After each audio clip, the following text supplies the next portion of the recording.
Hola, buenas noches y bienvenidos. Mi nombre es Miguel Pinto Valdivia, soy médico endocrinólogo y actualmente me desempeño como presidente de la Asociación de Diabetes del Perú.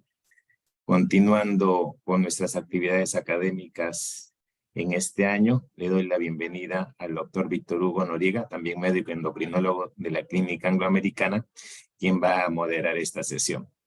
Quiero agradecer también el auspicio de Química Suiza en la persona de Jorge Navarro, quien está auspiciando este evento científico. Víctor, bienvenido. Muy buenas noches con todos. Muchas gracias por haber concurrido a este evento. Muchas gracias, doctor Pinto, por haberme invitado como moderador en esta ponencia. Muy interesante, se trata de un tema muy interesante, porque el estudio Verify básicamente lo que demuestra de una manera ya científica y fehaciente lo que ya se venía haciendo en las guías de la AACE, de la Asociación Americana de Endocrinólogos Clínicos, que era el uso temprano de medicación en función a la hemoglobina glicosilada con la que empezaba el paciente. En ese tiempo, en el 2009, cuando ellos propusieron esto, básicamente lo hicieron en base al efecto legado que se había demostrado con los seguimientos del UKPDS y el estudio DSCT en pacientes con diabetes, ¿no? Entonces, pero todavía no se tenía una idea muy clara de que si esto era beneficioso o no, básicamente en función a esto. Ahora, con el estudio que va a presentar el doctor Pinto, nos va a traer ya las luces de una manera más contundente con la evidencia en un estudio bastante elegantemente diseñado y que demuestra pues que el uso temprano de medicación doble o triple va a ir en beneficio de un buen control glicémico y un buen manejo del paciente, un buen pronóstico del paciente.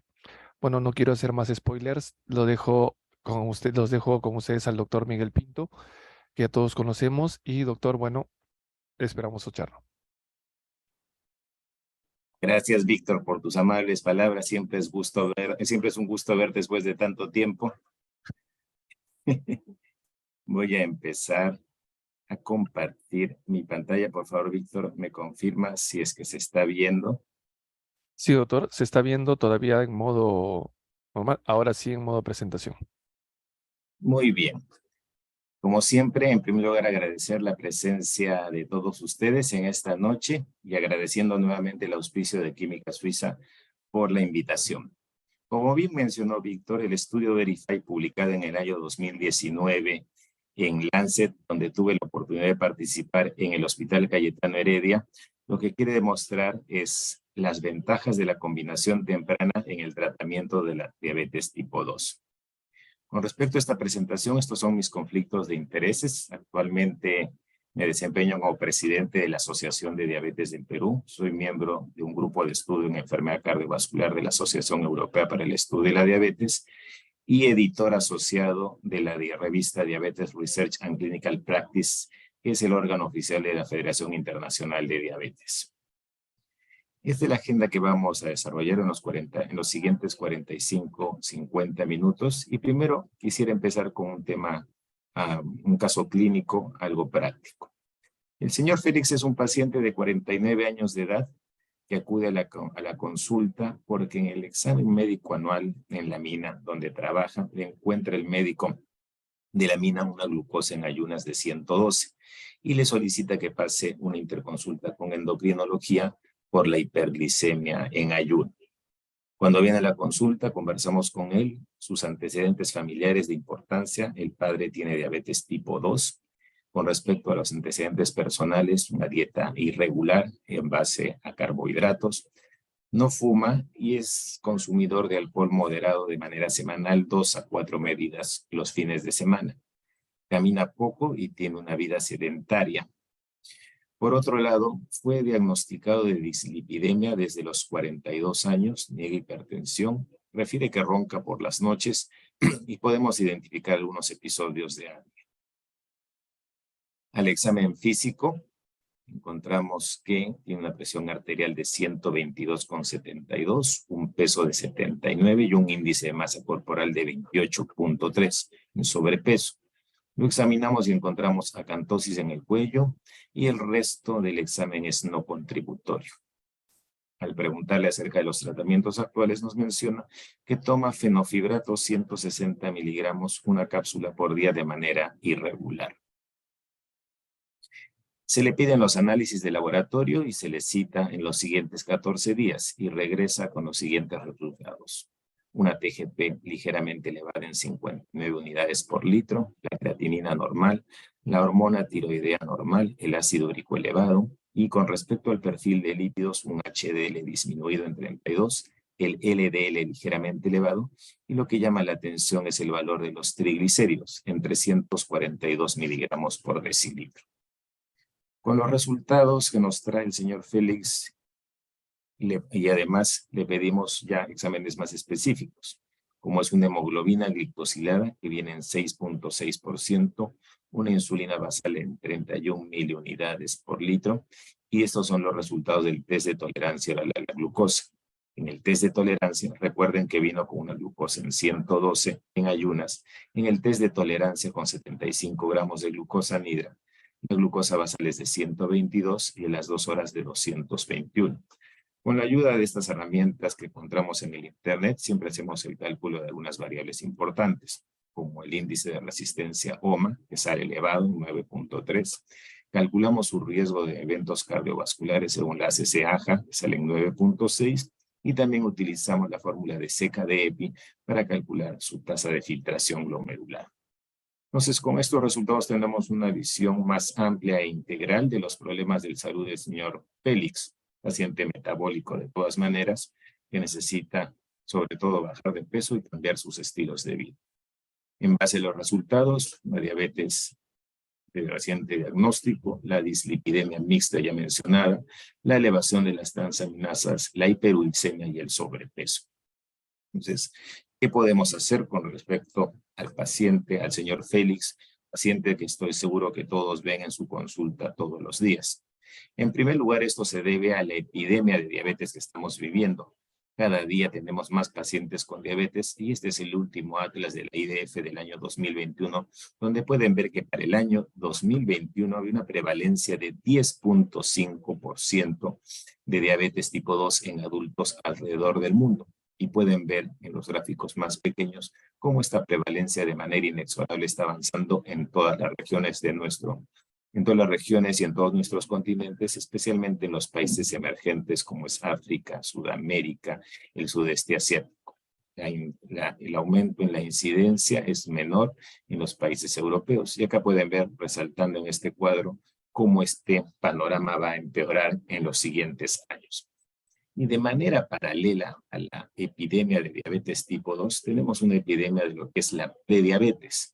Llámese lo que es intolerancia a la glucosa, casi 11%, lo que es la glucosa alterada de ayunas, como la que nos trajo el señor Félix, que está en 6.2, que casi suman más de 800 millones de personas para el año 2021 con esta prediabetes.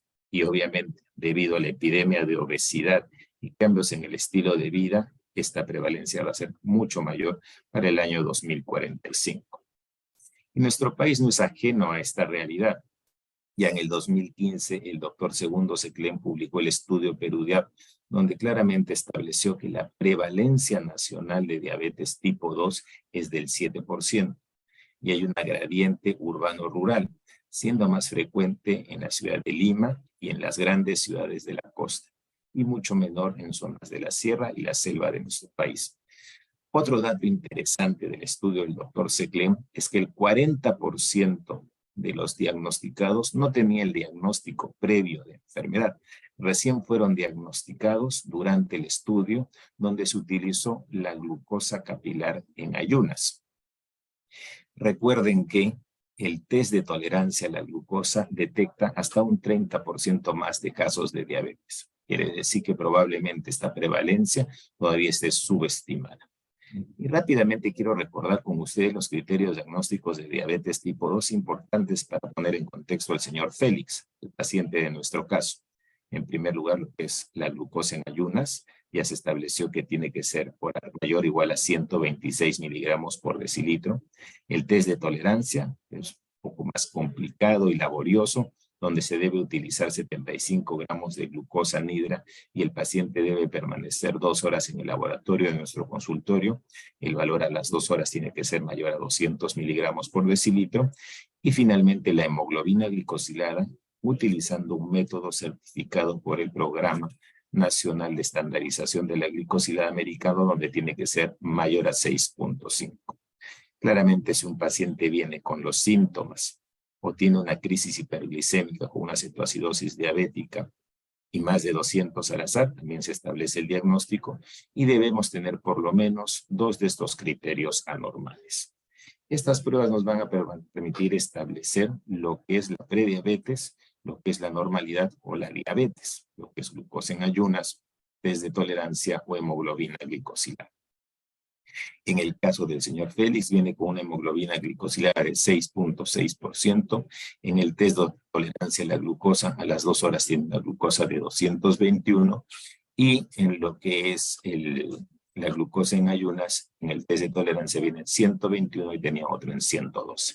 Dice que nuestro paciente cumple de los dos de los 3 criterios solicitados y tenemos el diagnóstico de diabetes tipo 2 en nuestro paciente asociado a las demás comorbilidades que presentaba, como la dislipidemia, hiperuricemia y obesidad. ¿Por qué es importante establecer esto, el diagnóstico precoz o de prediabetes en los pacientes? En primer lugar, porque hay una progresión anual de prediabetes, llámese intolerancia a la glucosa o glucosa alterada en ayunas, hacia la diabetes. Pueden ver que si uno solamente tiene glucosa alterada en ayunas, como el señor Félix, tiene hasta un 10% de riesgo de progresar anualmente a diabetes tipo 2. Si tiene intolerancia, esta frecuencia puede ser del 4 al 6% por año. Si tiene ambas condiciones, esto se eleva hasta casi el 20% por año. Y si solamente tiene prediabetes en los estudios, esta progresión puede ser hasta del 10%. También hay que destacar que cuando estos pacientes tienen prediabetes, probablemente existe otro 10% que de manera espontánea regresa a la normalidad. También destacar algo importante. La hemoglobina glicosilada por sí sola no detecta el 30% de los casos de diabetes y tampoco detecta el 50% de casos de hiperglicemia de ayuno o intolerancia a la glucosa. Quiere decir que no debería ser nuestro examen de elección. Sin embargo, el test de tolerancia oral a la glucosa, como les mencioné, mucho más laborioso y costoso, detecta hasta un 30% más de casos de diabetes tipo 2 que la glucosa en ayunas o la hemoglobina glicosilada. Quiere decir que en la medida de lo posible, nuestro plan de trabajo en personas que vienen con prediabetes, con factores de riesgo como los que tenía el señor Félix, deberíamos hacerle un test de tolerancia oral a la glucosa. Y esto está claramente determinado en la historia natural de la diabetes tipo 2. En la línea punteada es el día de diagnóstico de diabetes tipo 2. Como en el caso del señor Félix, el día que acude a nuestra consulta. Y pueden ver cómo las alteraciones metabólicas se empiezan a presentar 15 años atrás, más o menos, cuando este paciente empieza a subir de peso y deja de hacer actividad física. Pueden ver cómo la glucosa en ayunas empieza a elevarse, como inicialmente se eleva lo que es la glucosa postprandial, que puede ser detectada por el test de tolerancia oral a la glucosa, y pueden ver cómo la resistencia a la insulina se eleva, los niveles de insulina van a ir disminuyendo de manera progresiva porque hay una falla de la célula beta, tanto de manera estructural por un aumento de la apoptosis y por una disminución de la función, y también recientemente establecido una disminución del efecto de las incretinas. De manera más específica, nuevamente, la flecha señala el día del diagnóstico de diabetes tipo 2 y pueden ver cómo la glucosa en ayunas permanece normal hasta llegar a un cierto umbral donde se empieza a elevar por arriba de 126. Pueden ver cómo la glucosa postprandial se empieza a elevar de manera más temprana, entre 4 a 2 años antes del diagnóstico, y cómo progresivamente disminuye la sensibilidad a la insulina y cómo va disminuyendo la función de la célula beta. Entonces podemos ver que estos son los procesos fisiopatológicos que se han estado dando en nuestro paciente, en el caso clínico del señor Félix. ¿Y por qué es importante, además hacer los diagnósticos tempranos de diabetes tipo 2. En primer lugar, porque cuando un paciente tiene un diagnóstico reciente de diabetes tipo 2, en el caso de estos dos estudios, alrededor de 3 meses, ya tienen algunas complicaciones microvasculares, como puede ser la neuropatía, la retinopatía o la nefropatía. Es más, en este estudio que incluyó a casi 450 pacientes con diabetes tipo 2 de reciente diagnóstico, 1 de cada 5, al momento de ser diagnosticados, ya tenía alguna complicación microvascular presente. Y en este estudio mucho más grande del año 2014, que involucró a 4,600 pacientes con diabetes tipo 2, con diagnóstico de menos de 3 meses, es decir, un diagnóstico reciente, el 20% de ellos ya tenían alguna complicación microvascular. No solamente son las complicaciones microvasculares las que están presentes en los pacientes diabéticos de reciente diagnóstico, sino también las complicaciones macrovasculares y la enfermedad cardiovascular. En la parte superior de este metaanálisis pueden ver los pacientes que ya tienen el diagnóstico establecido de diabetes tipo 2, tanto con valores menores de 126 en ayunas como con valores por arriba de 126. Sin embargo, cuando vamos a los pacientes que no tenían el diagnóstico de diabetes tipo 2 al inicio y encontramos algunos pacientes en este estudio, más de 7,200 participantes, con glucosa en ayunas por arriba de 126, el riesgo de tener una enfermedad cardiovascular prácticamente similar al de tener ya la diabetes tipo 2 francamente establecida. Quiere decir que el riesgo para complicaciones micro y macrovasculares empieza a desarrollarse antes del diagnóstico de la diabetes tipo 2. He ahí la importancia de detectar y tratar de manera temprana a estos pacientes. Entonces, el paradigma o la historia natural clásica de la diabetes tipo 2 pueden verla en el panel A, donde hay una progresión de prediabetes a diabetes y complicaciones. La prediabetes, que ya sabemos, una glucosa por arriba de lo normal, pero que no cumple criterios de diabetes tipo 2, va a progresar de prediabetes con el paso de los años a diabetes y a las complicaciones que todos conocemos por estos factores: disfunción de la célula beta, disminución de la célula beta, incremento de la resistencia a la insulina, etc. Pero ya hace un tiempo, y gracias a los descubrimientos y los resultados de estudios clásicos, hemos tratado o estamos tratando de cambiar este paradigma. Ya no es una línea continua de prediabetes, diabetes y complicaciones, sino que ciertas medicaciones, ciertos medicamentos, pero sobre todo la dieta y el ejercicio, instaurados en el tratamiento de manera temprana, en el reciente diagnóstico, puede disminuir la progresión de la hiperglicemia, puede disminuir la progresión de las complicaciones y el efecto puede persistir años después de tener el tratamiento, el llamado efecto legado que ya mencionó el doctor Víctor Noriega. Pero el paradigma actual es que desde el inicio del tratamiento, probablemente con dieta, ejercicios y más de un medicamento, podemos obtener un beneficio mucho mayor por muchos años. Entonces, lo que buscamos es que este tratamiento sea agresivo, intensivo, proactivo desde el inicio de la enfermedad, desde el inicio del diagnóstico, e inclusive debería ser antes del diagnóstico de la diabetes tipo 2. Y entre los múltiples estudios que han demostrado una reducción en la incidencia de diabetes tipo 2, debo destacar el estudio DPP, el estudio de prevención, el programa de prevención de diabetes publicado en el año 2002, donde pacientes con intolerancia a la glucosa, instaurar un estilo de vida saludable que incluya actividad física, dieta adecuada, disminuye el riesgo de presentar la enfermedad hasta en un 58% a los 4 años de seguimiento. Y claramente, la utilización de metformina también reduce este riesgo de progresión de diabetes tipo 2 en pacientes con alto riesgo para desarrollar la enfermedad, como la intolerancia a la glucosa. El placebo obviamente no tiene ningún efecto, y en el placebo la progresión es de 11 casos por cada 1000 pacientes por año de seguimiento. Y como bien mencionó el doctor Noriega, el efecto alegado significa que al seguimiento, cuando el paciente ya no cumpla con la terapia intensiva del ensayo clínico, este es el seguimiento a largo plazo del DPP, que fue de 15 años, igual persiste la reducción de riesgo, igual el beneficio se mantiene con el tiempo.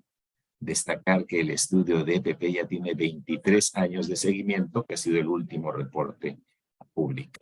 Entonces, sí vale la pena establecer cambios de estilo de vida y quizás medicación de manera temprana, tanto en intolerantes a la glucosa o en prediabetes, pero sobre todo en la diabetes de reciente diagnóstico.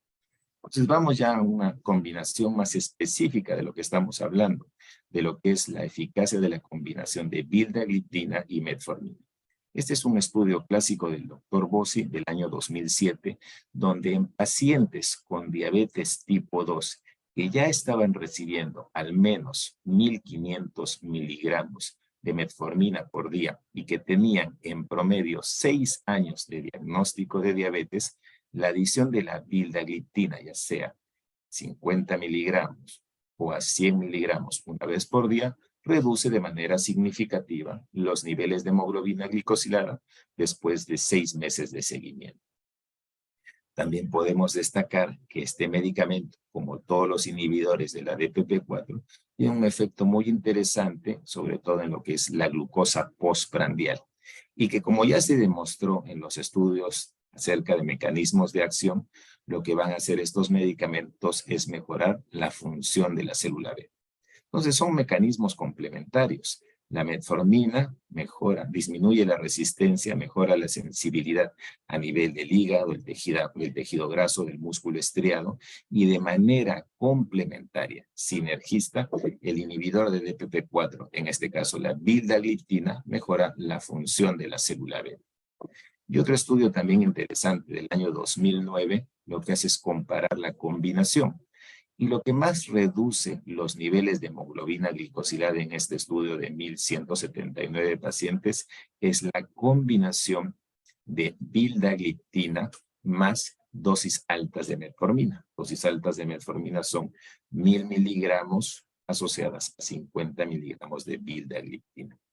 También es efectiva una dosis definida en este estudio de dosis baja de metformina de 50 con 500 2 veces al día, y obviamente es mucho mejor que la monoterapia por el mismo mecanismo que les mencioné, funciones, mecanismos de acción complementarios.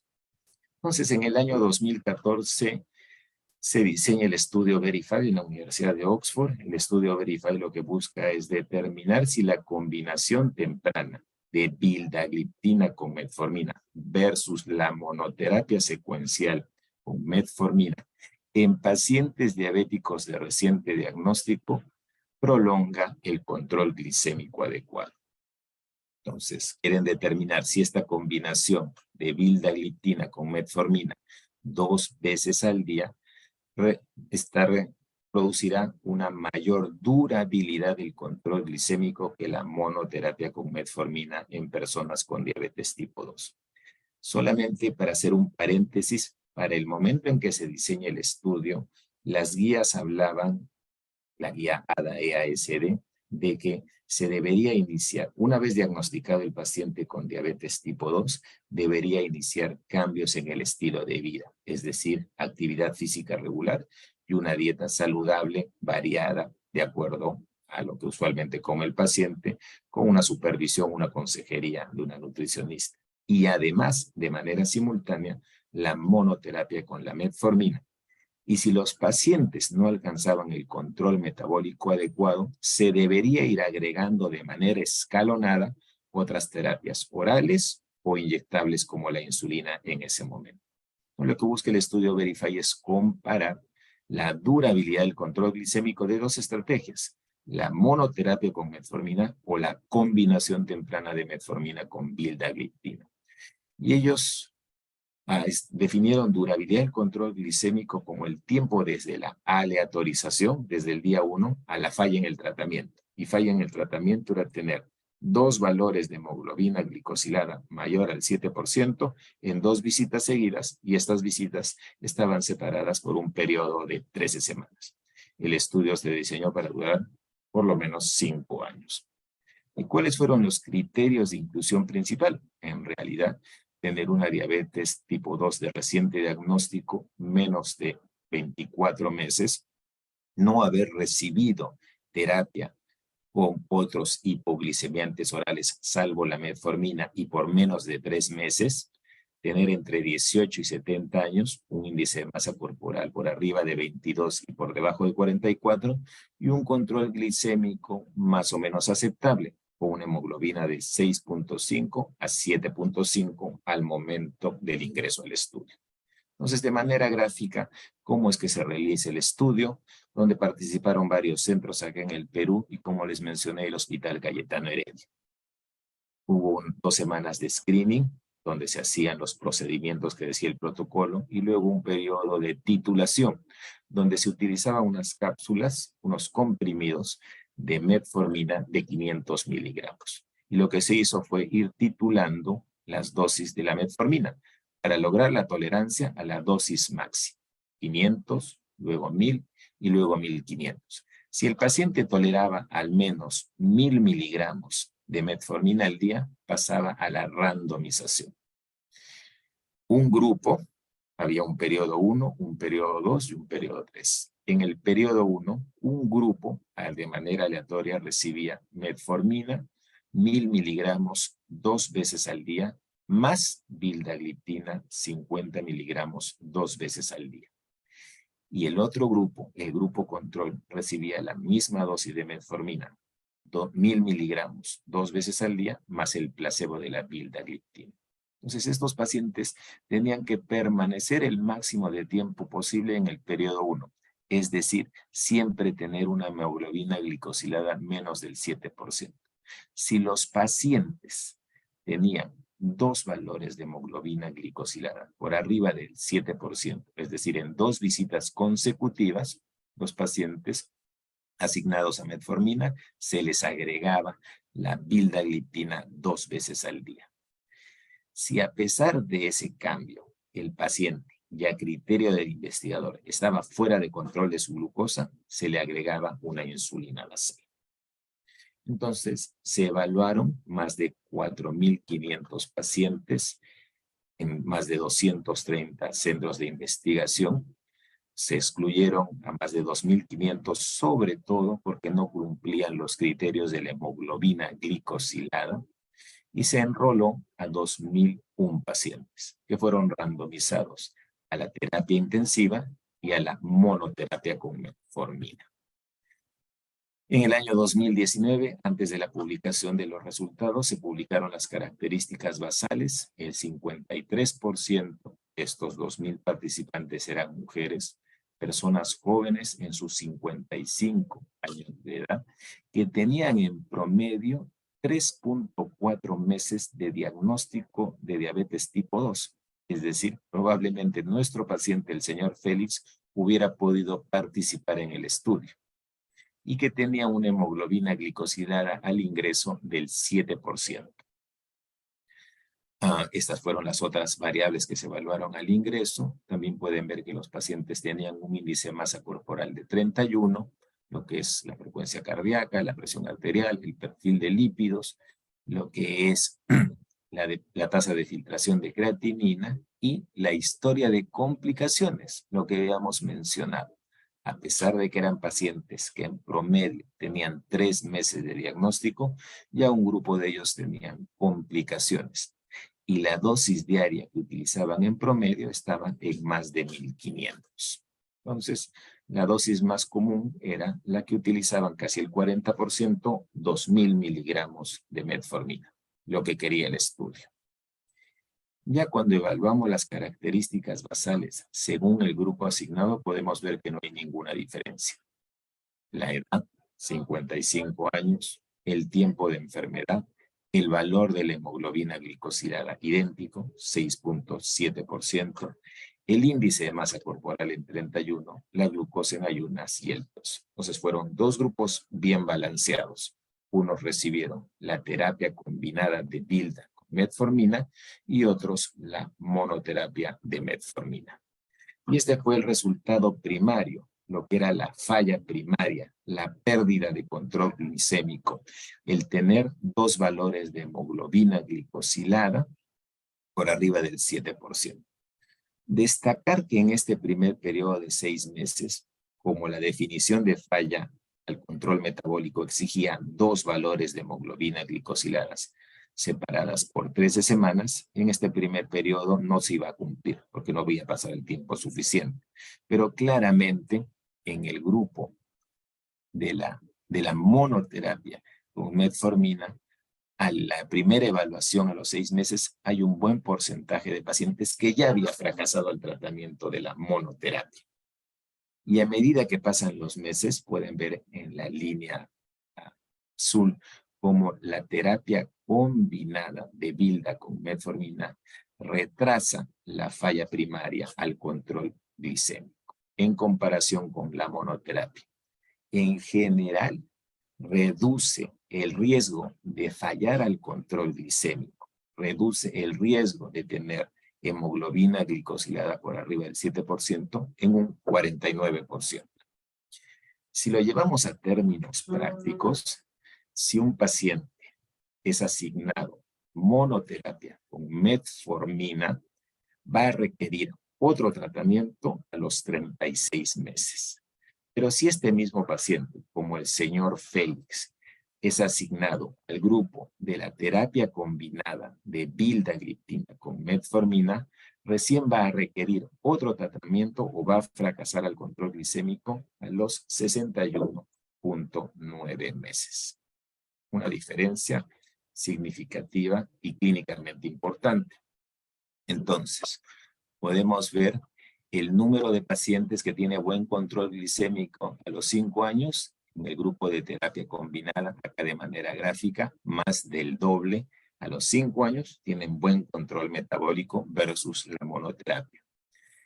Después, con respecto a la necesidad de intensificar el tratamiento o agregar un segundo medicamento, el 62% de los pacientes asignados a monoterapia con metformina van a requerir un nuevo tratamiento y en promedio los asignados a la terapia combinada solamente el 44% y van a estar casi 5 años libres de esta combinación de la falla del control glicémico y bien controlados como fue el ingreso.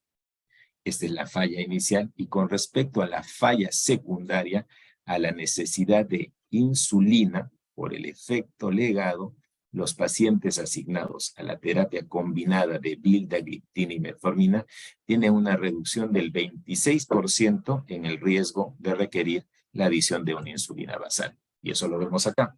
Habíamos quedado que falla secundaria era que después de estar recibiendo 2 tratamientos, es decir, metformina más vildagliptina, el paciente tuviera una hemoglobina glicosilada por arriba del 7%. Pueden ver claramente acá cómo a partir de los 12 meses de estudio, el grupo asignado a la combinación temprana tiene un 26% menos riesgo de requerir la adición de una insulina basal del estudio.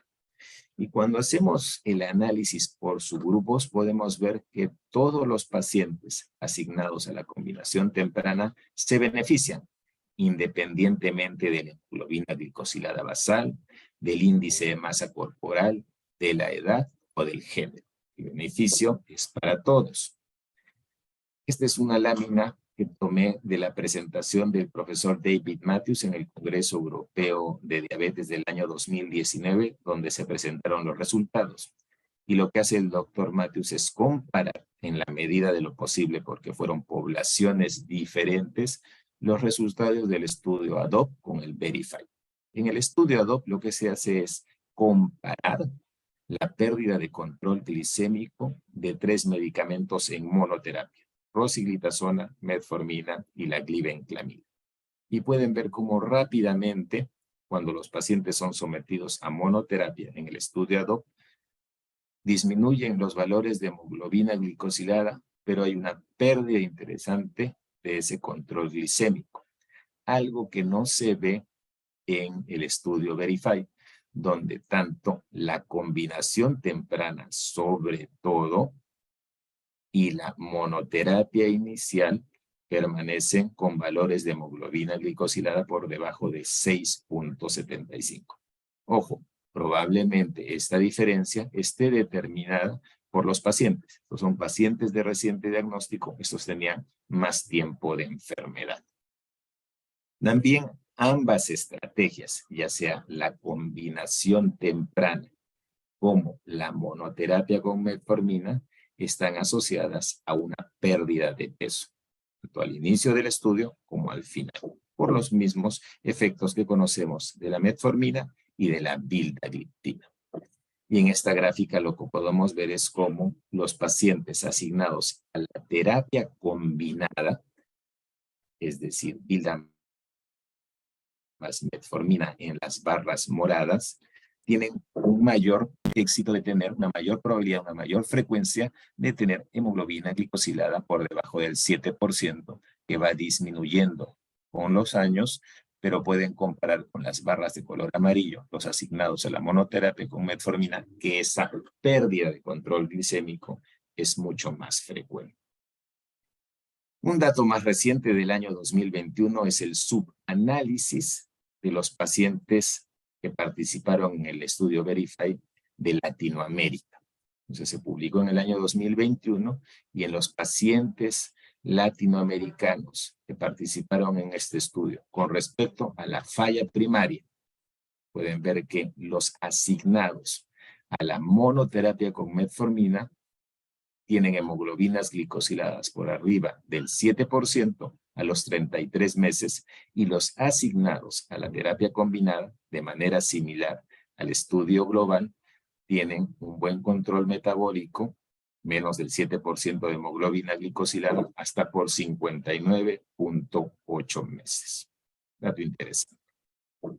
Con respecto a los efectos adversos, fueron similares en ambos grupos, la frecuencia de hipoglicemia, de infecciones del tracto urinario, dolores articulares, neoplasias y pancreatitis.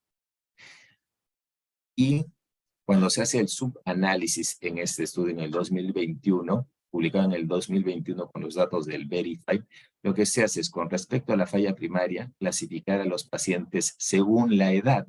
Entonces, ¿quiénes son los que más se benefician?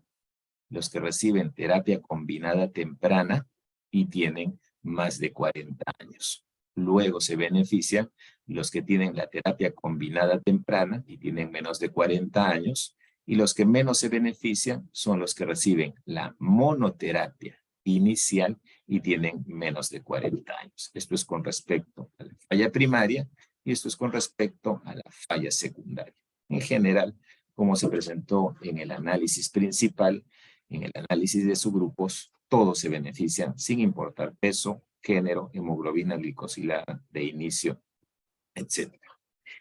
El doctor David Mathews hace hincapié de que uno de los objetivos exploratorios del estudio es la reducción de los eventos cardiovasculares, los famosos estudios CVOT, que es de seguridad cardiovascular.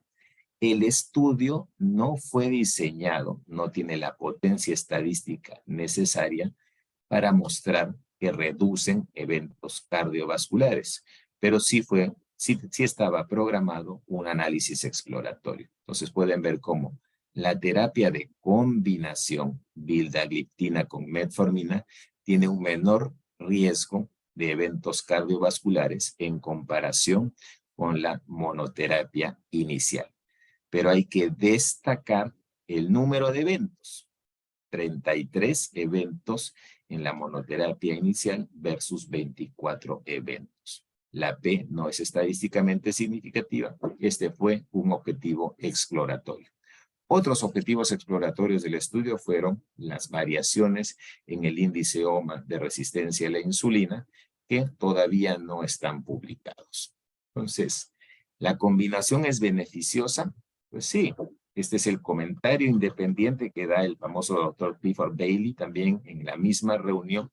Y dice, sí, ¿por qué debemos combinar metformina con vildagliptina porque tienen beneficios complementarios. Recuerden que el comentario es de otra persona ajena al estudio que lee de manera crítica y trata de destruir, sacar lo mejor y también detectar las debilidades del estudio. Entonces, en la diabetes tipo 2, la metformina y la vildagliptina tienen efectos complementarios, lo que es la disfunción de la célula beta y lo que es la resistencia a la insulina. Entonces, vamos a ver cómo esta combinación va a disminuir la hiperglicemia, va a hacer perder peso, mejora la dislipidemia, disminuye el riesgo cardiovascular, las enfermedades microvasculares, el hígado graso, la depresión, etc. Entonces son mecanismos complementarios que tienen un beneficio, sobre todo en los pacientes con diabetes tipo 2 de reciente diagnóstico.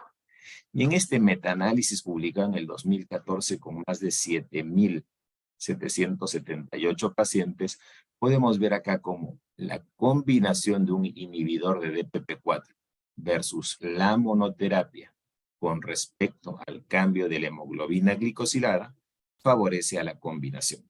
Si queremos disminuir hemoglobina glicosilada, la combinación de estos dos medicamentos con mecanismos de acción complementarios es mejor que la monoterapia con metformina, que es lo que propugnaba en ese tiempo las guías de tratamiento. En un metaanálisis más reciente del 2018, que incluyó a 24 estudios, pueden ver cómo la combinación de un inhibidor de DPP4 con metformina versus la monoterapia del inhibidor o versus la monoterapia de la metformina favorece a la combinación. No solamente con respecto al control metabólico, sino también con respecto a lo que es la glucosa de ayunas, la glucosa postprandial y el peso. Entonces, la combinación es más eficaz para reducir la hemoglobina glicosilada y también tiene otros beneficios sobre las variables glucosa en ayunas, glucosa postprandial y peso. Y este estudio que menciona el doctor Víctor Noriega es acerca del efecto legado. O sea, ¿por qué tenemos que ser agresivos, proactivos en el manejo de la enfermedad, sobre todo en el paciente de reciente diagnóstico? Esto es con respecto a las complicaciones microvasculares y las macrovasculares. El gráfico no ayuda, pero pueden ver que el menor riesgo es cuando nosotros logramos que el paciente tenga el mejor control metabólico, sobre todo cuando el tiempo de exposición es poca. Entonces, mejor control metabólico, riesgo de enfermedades microvasculares, 1.2. Si el paciente tiene peor control metabólico, así tenga poco tiempo de enfermedad o poco tiempo de diagnóstico, en este caso menos de un año, 2.2 con respecto al riesgo. Y lo mismo sucede a medida que los pacientes tienen mayor duración de la enfermedad. Entonces, si tenemos un paciente que tiene hasta 7 años de diagnóstico de enfermedad y tiene un mal control metabólico, es decir, una hemoglobina glicosilada de 9, por arriba de 9, podemos ver que su razón de daño hazard ratio para complicaciones microvasculares es de 6.4 en comparación con un paciente que tiene mejor control metabólico y menor tiempo de enfermedad. Y de manera similar vemos este fenómeno con respecto a las complicaciones macrovasculares. ¿Qué nos dice el estudio? Trata agresivamente al paciente, sobre todo al que tiene diagnóstico temprano de la enfermedad, y por el mayor tiempo posible, porque eso le va a traer mayores beneficios. Entonces, en este mismo estudio, lo que deberíamos hacer es evitar esta trayectoria, la variabilidad en la hemoglobina glicosilada que vemos en nuestros pacientes, donde por diferentes situaciones el paciente logra y pierde el control metabólico. Y hay un legado de disglicemia. Este legado de disglicemia va a estar asociado a complicaciones microvasculares y macrovasculares. ¿Qué es lo que nos muestran estos estudios, sobre todo el Verify? Que si logramos aplanar, reducir de manera significativa y mantener la hemoglobina glicosilada, el control glicémico y el resto de factores probablemente, vamos a disminuir el riesgo de complicaciones microvasculares y macrovasculares. ¿Por qué es importante esto? Porque ya también tenemos claro de que hay un fracaso a la monoterapia con metformina. Y este estudio, si bien es antiguo, del año 2010, lo que hace es determinar cuál es la falla secundaria a la monoterapia con metformina. Y esta gráfica es según el tiempo de enfermedad. Entonces tenemos pacientes con diabetes tipo 2 que de acuerdo a la guía de ese tiempo recibían inicialmente monoterapia con metformina. ¿Cuánto van a demorar en fracasar a la monoterapia? ¿Cuándo van a necesitar un segundo medicamento? Si el paciente tiene menos de 3 meses de diagnóstico, va a fracasar el 12.2% de los pacientes por año. Pero si ese paciente ya tiene más de 3 años de enfermedad, el 21.9% de ellos va a fracasar a la monoterapia con metformina. Y pueden ver que eso depende del tiempo de enfermedad. 3 meses, de 4 a 11 meses, hasta 2 años, de 2 años a 3 años. Entonces, si el paciente ya tiene mayor tiempo de enfermedad, es más probable que fracase a la monoterapia con metformina de manera más temprana. Y lo mismo es de acuerdo a la hemoglobina glicosilada inicial. Si ese paciente es sometido a monoterapia con metformina y tiene un control de hemoglobina glicosilada menor al 7%, la tasa de fracaso es del 12.3% por año. Pero si ese paciente tiene un mal control metabólico, casi el 20% de ellos al año va a requerir la adición de un segundo tratamiento. Entonces, sí hay un fracaso a la monoterapia con metformina. Con esta información, ¿qué dicen las guías actuales de manejo? Esta es la guía canadiense que fue actualizada en el año 2020 y lo que dice es evaluar el control glicémico, evaluar el riesgo renal y cardiovascular, tratar de que el paciente pierda peso, individualizar los niveles objetivo de hemoglobina glicosilada y lo que deberíamos es evaluar cada 3 meses. Ellos dicen, hay un grupo de pacientes que no debería recibir terapia farmacológica, solamente cambios en el estilo de vida. Otro grupo, los que tienen por arriba del 1.5% de hemoglobina glicosilada por encima del objetivo, pongamos por ejemplo, el objetivo en la mayoría de los pacientes es 7%. Si el paciente tiene más de 8.5, inicia monoterapia con metformina. Y si el paciente tiene síntomas de hiperglicemia o está descompensado, inicia metformina, o mejor dicho, inicia insulina con o sin metformina. Entonces, esta es la guía canadiense. Y si a los 3 meses ese paciente no ha logrado un buen control metabólico con dieta y ejercicio, inicia monoterapia con metformina. Y si ya estaba recibiendo metformina, ajusta la terapia.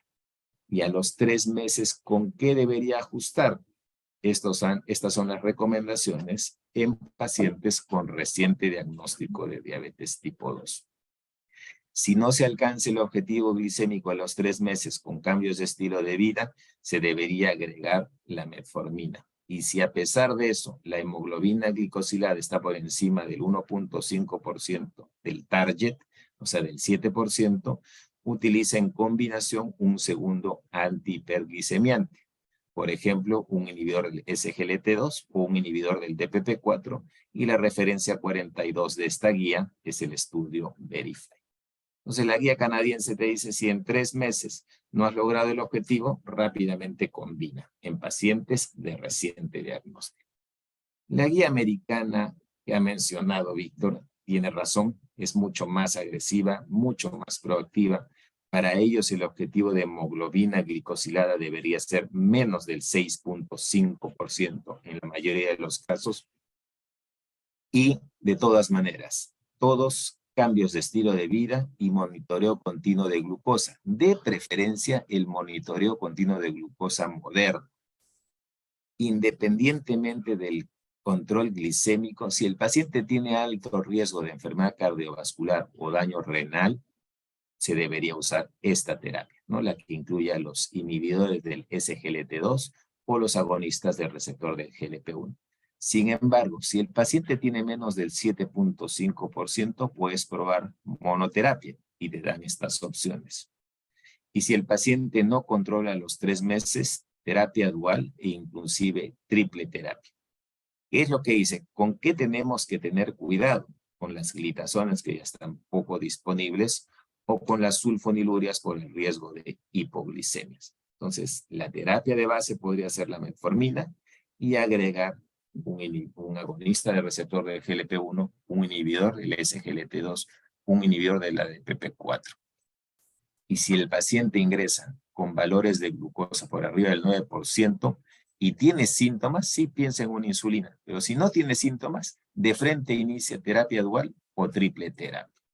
Como pueden ver, un tanto diferente, un tanto más agresiva y con mayores opciones. Y la que usamos usualmente es la de la Asociación Americana de Diabetes con la Asociación Europea de Estudio de la Diabetes. Entonces, deberíamos empezar con cambios de estilo de vida, educación, apoyar para que el paciente sea independiente en el manejo de su enfermedad, buscar los determinantes sociales, es decir, acceso a medicamentos, cobertura de un seguro, apoyo familiar, etc. Y si el paciente tiene factores de riesgo, ya sea cardiovascular, renal o insuficiencia cardíaca, ya sabemos que hay terapias con beneficios bien establecidos, como son los agonistas del receptor de GLP-1 o los inhibidores del receptor SGLT2. Sin embargo, en estos pacientes que no tienen ninguno de estos factores, ya tenemos otras opciones para elegir, teniendo en cuenta lo que se llaman determinantes de salud. En general, se debería utilizar la metformina sola o en combinación con otros medicamentos. Por ejemplo, acá habla de inyectables y también habla de los hipoglicemiantes orales. Entonces, son enfoques que lo que nos presentan es diagnóstico temprano, tratamiento agresivo, evaluar cada 3 meses para evitar la inercia clínica, utilizar la metformina en combinación en la medida de lo posible y siempre determinar el riesgo cardiovascular de enfermedad renal diabética, de insuficiencia cardíaca, para ofrecerle al paciente tratamientos con beneficios claramente establecidos. El mismo doctor Matthews hace que tenemos que cambiar el paradigma, el patient journey o el viaje del paciente en esta enfermedad, desde el diagnóstico hasta la muerte. ¿Cómo era clásicamente o históricamente la aproximación al tratamiento? Era escalonada. Dieta, si falla monoterapia, si falla combinación y si falla el uso de insulina. La detección se demoraba, no nos fijábamos en las comorbilidades, no diagnosticábamos el impacto emocional y el tratamiento farmacológico era inadecuado en general, con pobre educación y poca adherencia. Y nos retrasábamos en los cambios, retrasábamos la intensificación, la inercia clínica. Sin embargo, la nueva era se basa en combinación temprana, no solamente de la diabetes, sino de las comorbilidades, reconocer y tratar rápidamente estas comorbilidades, individualizar el tratamiento, alinear el tratamiento con las expectativas del paciente, el entorno familiar y los recursos, y luego intensificar rápidamente.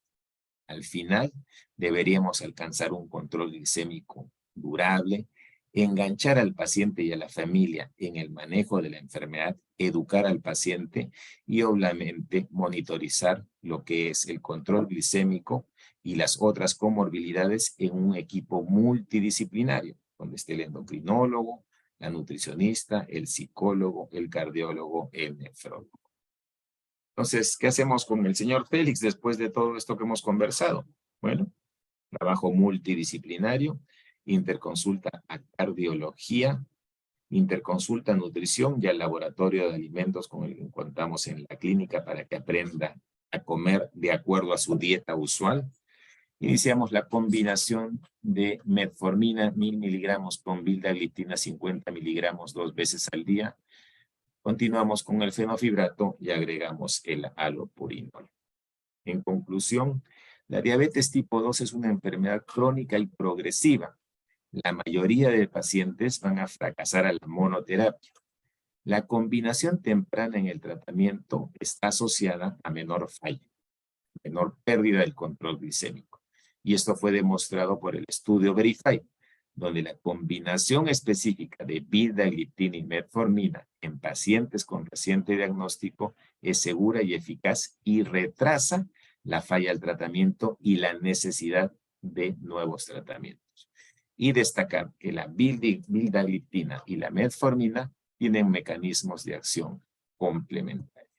Nuevamente quiero agradecer la invitación de la Asociación de Diabetes del Perú para presentarme en esta charla y también agradecer el auspicio del Laboratorio Química Suiza en la persona de Jorge Navarro.